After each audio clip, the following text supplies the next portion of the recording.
him like a three-ring player. You was treating him like a sidekick. He was considered a sidekick. He was considered a Robin. He was considered the next Pippen. I don't believe you. Kobe, we had kind of a lively debate here in the pregame show about Kobe Bryant at 21 and Michael Jordan at 21.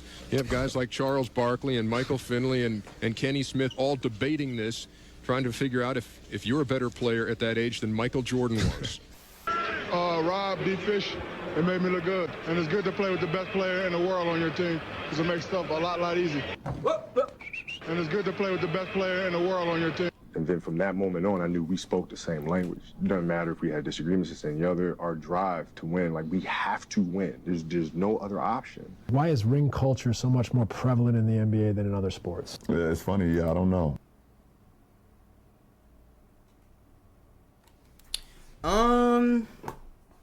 I feel like in other sports, there's not as much of like a ranking. In the NFL, it's more so like if you even made the Hall of Fame or you don't. Do you have Tom Brady as the GOAT? Where you have your GOATs at their positions. But, I mean, that's pretty much it, though. Like, you do have wide receiver conversations, but nobody's putting Antonio Brown over Calvin Johnson because Antonio Brown has a ring. It's just not going to happen. I guess most other sports are team sports. So, more team sports. Like, football is 11 on 11. Like, so I guess that would be the main reason why. Oh, I don't know why it's discussed so much in our sport and why it's the A-all, B-all. You know, we have a million and one excuses that we could go to. Fact of the matter is, we're not going to make any. And our season has been derailed all season with just like injuries and guys in and out. And, you know, I talked about it all year. How much harder will you work in this offseason now to get back to the championship? I push myself to exhaustion. And it's just basketball.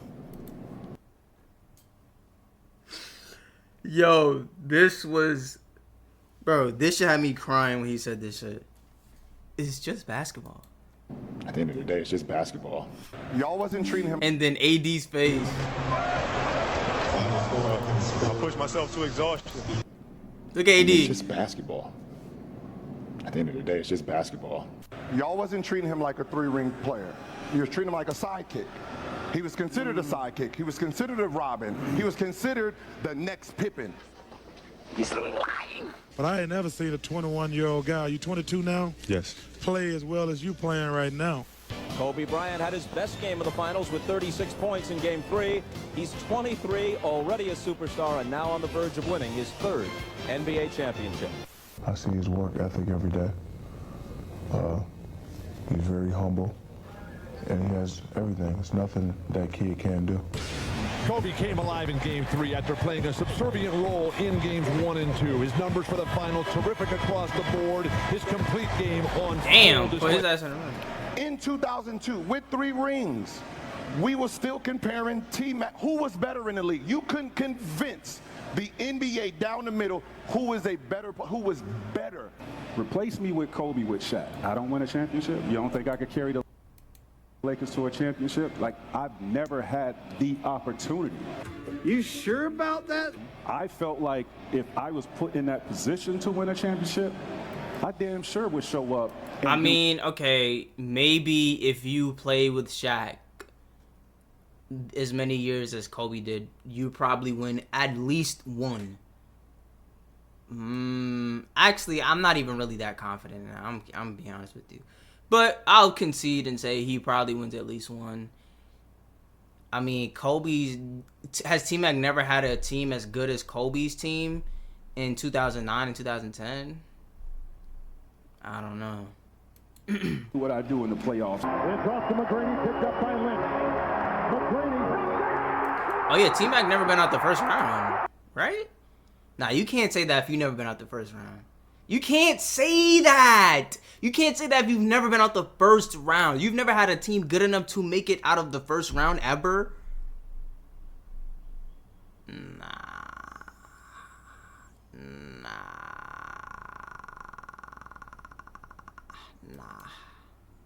I can't go for that, big bruh. If you were like conference, like if Dame said that about Curry, like, nah, yeah, if I played with KD, I could have got one. Dame has way more credibility to say that because Dame has actually been to multiple conference finals. He's actually like showed up big in a lot of playoffs. I've seen it. He's one of my only favorite players that's still active that actually show up in the playoffs. You know what I'm saying? Shout out to Paul George and James Harden. So, you know, that argument is a lot more credible. You know, but you had some really good years. You had some the healthy Yao Ming years, because Yao Ming wasn't healthy for long, but the healthy Yao Ming years, you couldn't make it past the first round. To give that argument credibility, like, I get it. You guys weren't going to win the championship, right? In 07 or whenever those years in Houston when T-Mac was healthy. I get it. But had you made it out the first round multiple times, at least, niggas would have been like, you know what? T-Mac might be on to something.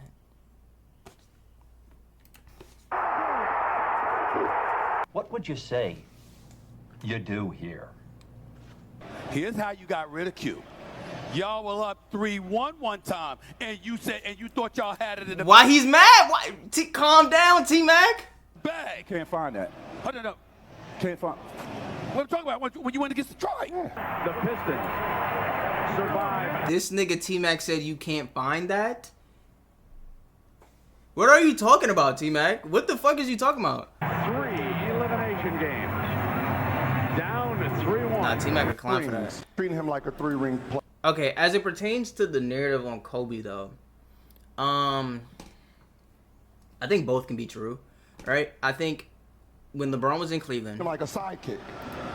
when LeBron was in Cleveland, before he went to Miami, there was a lot of people saying that LeBron was the best player in the world. LeBron had an MVP. LeBron had a first team, or a team that was first seed. He was all NBA first team. He by the time he left Cleveland, he had 2 finals appearances.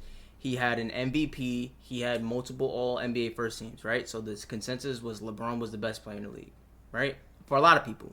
But for a lot of other people were saying, like, he's not better than Kobe, not yet. Like, it was understood that he's going to be better than Kobe. It was already, like, niggas knew that. I conceded that. You know what I'm saying? Like, 2008 mainly was, like, that time period. Like, 2006 to, like, 2008. Even up to, like, 2000, like, maybe, like, 2008, people started saying LeBron was better again. And it was like, okay, Kobe didn't win the chip. And then Kobe repeated 9-10. And it was like, I can't lie. 5-0, like, we can't. Not right now, though. Like, LeBron, like, when Kobe get fade out the league, because we see him declining, LeBron will be better. But right now, Kobe repeat, boom. Right? Then 2011, when he was in Miami, I feel like the consensus was that LeBron was better because the Lakers just got swept in the first round by the Mavericks. And to be fair, the Heat lost to the Mavericks as well. But by the time LeBron was in Miami, there were no more Kobe was better than LeBron conversations. Once Kobe didn't repeat, I feel like it was kind of like those conversations died. I mean, so the point is that there were a lot of people 2008, 9, 6, 7 saying that LeBron's the best player in the world. There's also a lot of narrative. You can find evidence on both.